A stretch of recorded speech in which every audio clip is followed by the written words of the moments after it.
Let's bring in Democratic Congressmember Ritchie Torres. Congressmember, you just introduced the Repeal the Alien Enemies Act of 1798 and repeal the International Emergency Economic Powers Act, IEEPA. Restore constitutional balance, return power where it belongs in the United States Congress. You're right. Why is it so important that you're introducing this? And what do you make of those statements by Miller and others in the Trump DOJ? Look, the imperial presidency of Donald Trump is as much a product of congressional capitulation as it is of Donald Trump himself. Historically, Congress has gone too far in passing too many laws that concentrate too much power in the executive. The time has come to return power back where it belongs, in the hands of the people and their elected representatives in Congress. We should repeal the Alien Enemies Act, which enables the president to deport people without due process. We should repeal the International Economic Emergency Powers Act, which enables the president to impose taxes and tariffs that have destabilized the global economy. We have to restore the constitutional balance. The United States Constitution envisions Congress as the Article 1 branch of government, as the first among equals, and we should return to that constitutional balance. Even when Congress capitulates, which it did, I mean, clearly all the MAGA Republicans in the House and Senate, many of them seem to be okay with authoritarianism, but then Trump gets smacked down in a 9-0 ruling by the Supreme Court that says very clearly, unambiguously, facilitate the return of Abrego Garcia and treat him as though he was not improperly taken and sent to a foreign country, give due process. And if at the end of the due process that's given, there are findings that are made, you can act on those findings, but we're a country of due process. And then the Trump regime goes, actually, this was a win, 9-0. He stays in El Salvador. You've seen a lot, Congressman. What are you making of this argument that they're making right now, that they won? Look, we live in an Orwellian universe where the truth no longer matters, facts no longer matter. We have in the United States a president who's a malignant and pathological narcissist, who is willing not only to wrongfully deport an innocent man, but also willing to defy an order, a unanimous order from a right-wing Supreme Court to reverse the wrongful deportation. And to see both the president of the United States and the president of El Salvador openly mock the federal courts is an embarrassing spectacle. And so I introduced the Rescue Act, which is an attempt to secure the release of those who have been wrongfully deported. If you're a foreign leader like the president of El Salvador and you refuse to comply with a federal order from a U.S. court, then you should be held accountable. There should be geopolitical consequences, and those consequences should be severe and swift. It should include the suspension of normal diplomatic relations, the suspension of trade relations, the termination of foreign assistance.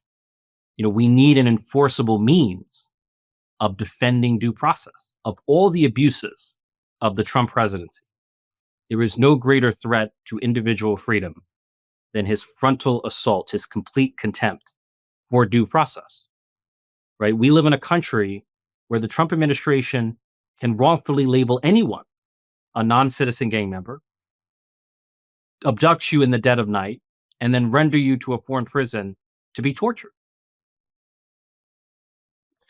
There was that moment so eerie, I think it'll forever be etched in history as just one of those, low points, although the depths of depravity seem to be getting lower and lower by the day and by the minute, with Bukele sitting there as Trump glazes him, sitting in the same location where Trump was attacking Zelensky and mocks our allies.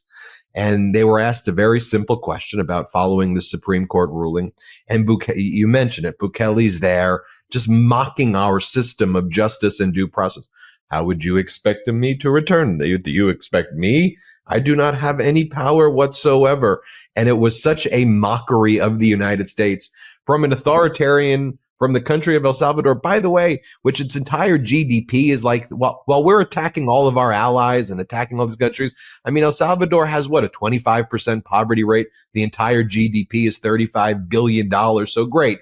We've attacked Canada, Europe, Australia, And now we've won a guy whose claim to fame, if you want to call it that, or infamy, is building concentration camps in his country. Let me just show everybody the clip just because I think I got to play it. Then I'll get your reaction to it, Congressman. Let's play it. How can I smuggle a terrorist to the United States? I don't have the power to return him to the United States. But you can release him inside El Salvador. Yeah, but I'm not releasing, I mean, we're not very fond of releasing terrorists into our country. I mean, we just turned the murder capital of the world into the safest country of the Western Hemisphere, and you want us to go back into the releasing criminals so we can go back to being the murder capital of the world? No, that's not going to happen. Well, they'd love to have a criminal, released into our country. I mean, there's a fascination. They would love it. Yeah. Congressman, I want to get your reaction, but you know what I think about there? Chief Justice John Roberts tried to act like a moderate guy who gave Trump absolute immunity. And when the liberal justices were saying that exact scene is what's going to happen, Chief Justice John Roberts, I don't think that's going to happen.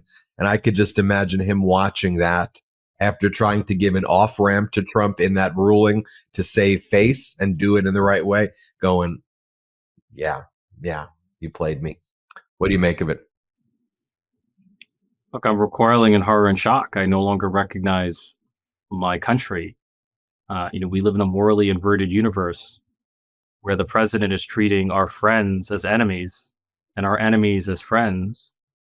And his mission in life seems to be a strongman, a dictator, in the image of Xi Jinping and Vladimir Putin. And it's utterly horrifying. I think our country is undergoing transformation in real time.